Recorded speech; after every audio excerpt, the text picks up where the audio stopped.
Hey champs, hope you all are good and staying at home.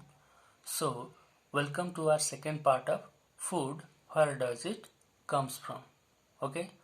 तो पहले video में हमने ingredients, food materials and sources, plants के diagram और parts and what do animal eat के बारे में कुछ सीखे थे. ओके, तो इस वीडियो में हम आगे की टॉपिक के ऊपर कुछ सीखने वाले हैं. ओके, तो पहला क्या हो गया आपका, animals can be classified into 3 broad category in terms of what they eat. Okay, तो इसका मतलब क्या होता है, एनिमल्स जो हैं वो अपने खाने के हिसाब से 3 ग्रुप में या फिर 3 कैटेगरीज में डिवाइड होते हैं. ठीक है, तो पहला क्या हो गया आपका, हर्बीवोरस. तो हर्बीवोरस क्या होता है, herbivorous also known as plant eater. Okay, तो जो हर्बीवोरस होता है उसे और क्या कहा जाता है, प्लांट ईटर. क्यों कहा जाता है, क्योंकि वो सिर्फ और सिर्फ प्लांट की पार्ट्स को खाता है. ठीक है, फिर दे ओनली कंज्यूम प्लांट पार्ट्स. ठीक है, तो वो सिर्फ और सिर्फ प्लांट्स की पार्ट्स खाता है. ठीक है, कुछ एग्जांपल देखते हैं, काओ, गोट, डियर, जिराफ और एक्सेट्रा. ये जो है सिर्फ और सिर्फ प्लांट्स के पार्ट को खाते हैं. ठीक है, फिर सेकंड क्या हो गया आपका, सेकंड ग्रुप कार्निवोरस. कार्निवोरस क्या होता है, carnivorous also known as meat eater. ठीक है, कार्निवोरस जो है सिर्फ और सिर्फ मीट को या फिर मांस खाता है. ठीक है, they only consume meat of other animal. ठीक है, तो जो कार्निवोरस होते हैं वो सिर्फ और सिर्फ दूसरे एनिमल्स की मीट को खाते हैं.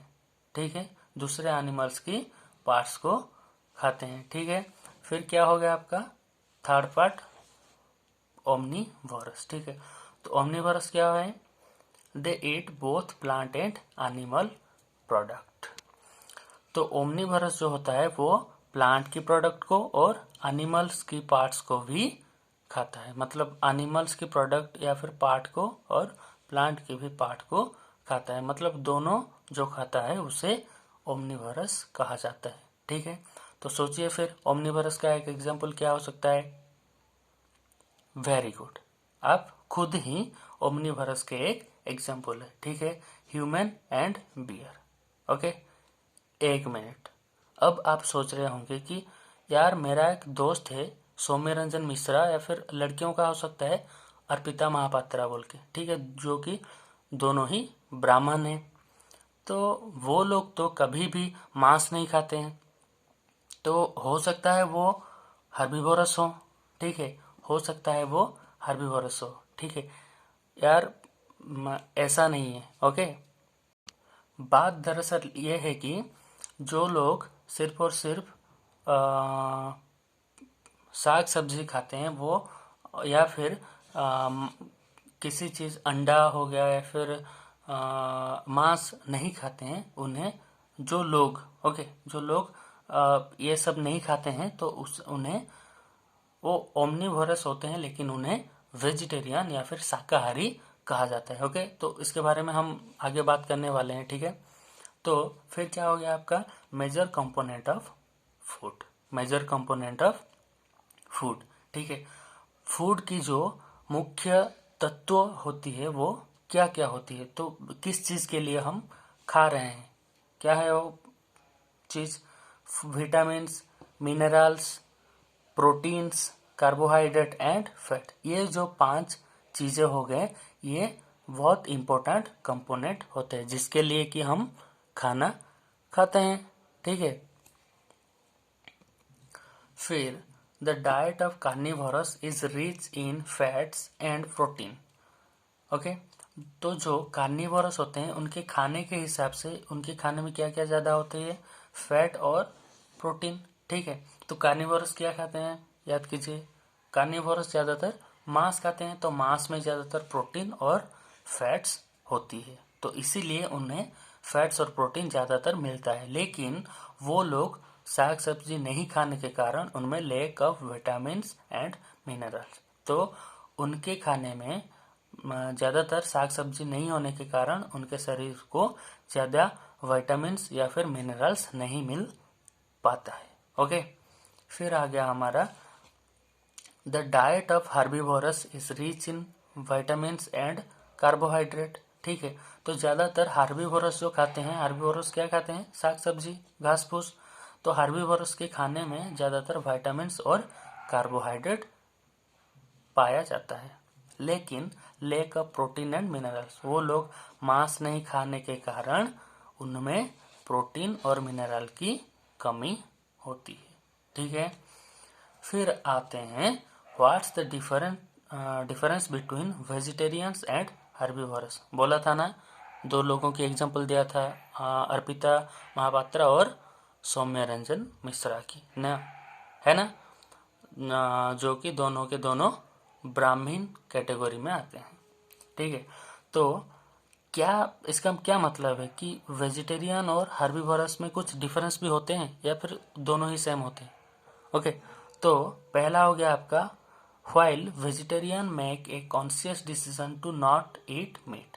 तो वेजिटेरियन जो हैं उनके पास अपनी एक डिसीजन होती है, अपनी एक क्षमता होती है कि वो सोच सकते हैं कि वो मीट जो है खाएंगे या नहीं। खा तो सकते हैं लेकिन उनकी अपनी विचार जो है होती है कि वो खाएंगे या फिर नहीं खाएंगे।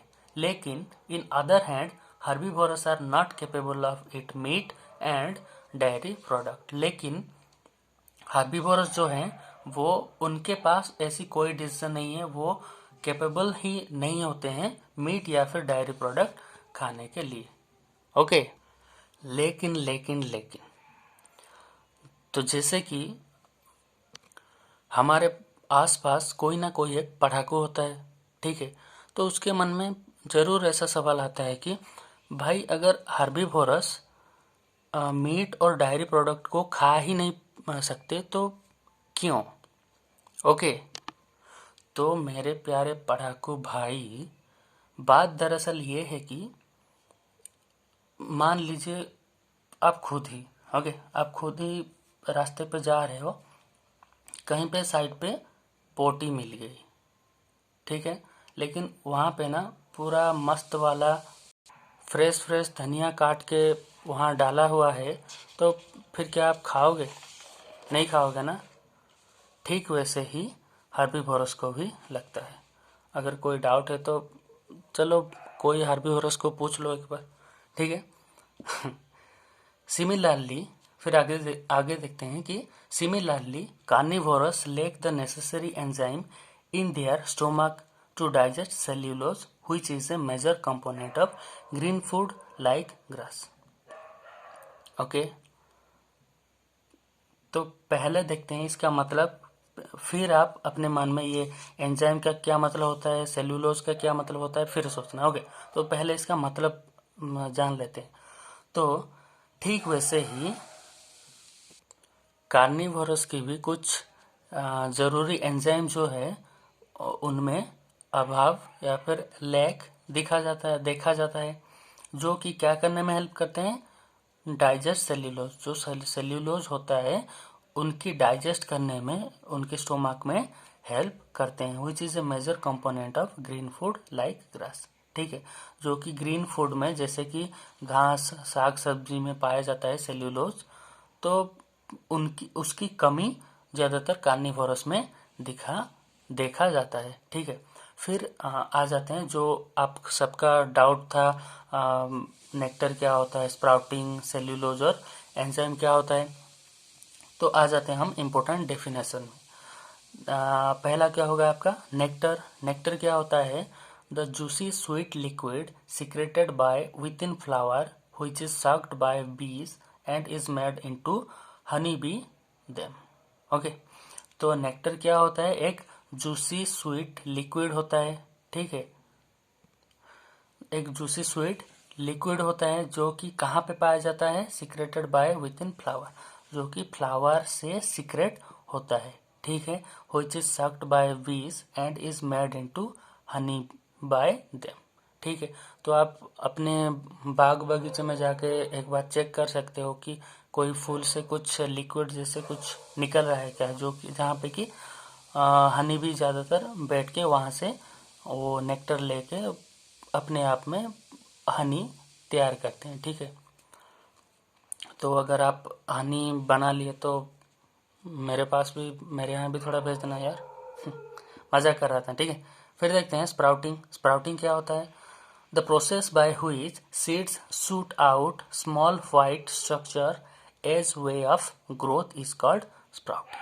ठीक है, तो स्प्राउटिंग क्या होता है? स्प्राउटिंग दरअसल एक प्रोसेस होती है जहाँ पे कि कोई सीड्स की शूट निकल आता है। शूट मतलब कोई एक धागा की तरह होता है ना, धागा जिसे जानते होंगे आप, धागा व्हाइट कलर का होता है। तो ठीक वैसे ही कोई एक व्हाइट कलर का सूट जैसे निकल आता है उस सीड से, जो कि धीरे धीरे ग्रोथ होता रहता है। ये आप ज़्यादातर मूंग दाल आप जानते होंगे, या फिर अपनी मम्मी को पूछ लेना उनको कि मूंग दाल अगर हम 2-3 दिन पानी के अंदर रखें तो वो क्या होगा। ठीक है, जो प्रोसेस है, सीड से कुछ सूट जैसे निकलेगा तो वो जैसे जैसे बढ़ेगा उस प्रोसेस को हम स्प्राउटिंग कहते हैं। ठीक है यार, फिर देखते हैं cellulose. Cellulose it is a substance that is found in the cell wall of a number of plant. तो सेल्यूलोज जो है क्या है? एक चीज है, एक सब्सटेंस है जो कि कहाँ पे पाया जाता है? ज़्यादातर पेड़ों के या पेड़ पौधों के सेल वॉल पे। ठीक है, आप अगर तो आप लोग सब कोई ना कोई सोच रहा होगा कि यार ये तो पेड़ में पाया जाता है तो मैं तो आराम से इसे देख पाऊंगा, लेकिन यार नहीं, ऐसा नहीं है। ठीक है, ये खुली आंखों से या फिर ये सेलुलोज जो है खुली आंख से या फिर कोई भी मैग्नीफाइंग ग्लास से नहीं देखा जा सकता। ओके, क्योंकि ये जो है बहुत छोटा होता है और ये सिर्फ और सिर्फ माइक्रोस्कोप से देखा जा सकता है। फिर it is also indigestible fibre and is found in grasses most. ठीक है, तो सेल्यूलोज जो है वो ज़्यादातर इनडाइजेस्टेबल फाइबर होता है जो बहुत जल्दी डाइजेस्ट नहीं होता है, और जो कहाँ पे ज़्यादातर पाया जाता है? ग्रासेस में। ओके, फिर आ गया हमारा enzyme. It is defined as a chemical substance that help in bringing about changes to certain other substance without undergoing any changes in themself. Okay, तो एंजाइम जो है वो क्या है? दरअसल एंजाइम एक केमिकल सब्सटेंस है। ओके, तो जो क्या करने में हेल्प करता है? हमारे बॉडी के अंदर कुछ सब्सटेंस होती है, उनको चेंजेस करने में, उनको बेहतर बनाने में हेल्प करती है बिना हमको कुछ अफेक्ट किए। तो ओके चैम्प्स, इसी के साथ आज ख़त्म करते हैं। मिलते हैं फिर अगले वीडियो में। होप आप सबको ये समझ आया हो और अच्छा लगे। अगर अच्छा लगे तो लाइक और सब्सक्राइब कीजिए, और अगर कुछ कमियां या फिर खामियां हो गया तो माफ़ करके कमेंट में बता सकते हैं। Thank you, have a good day.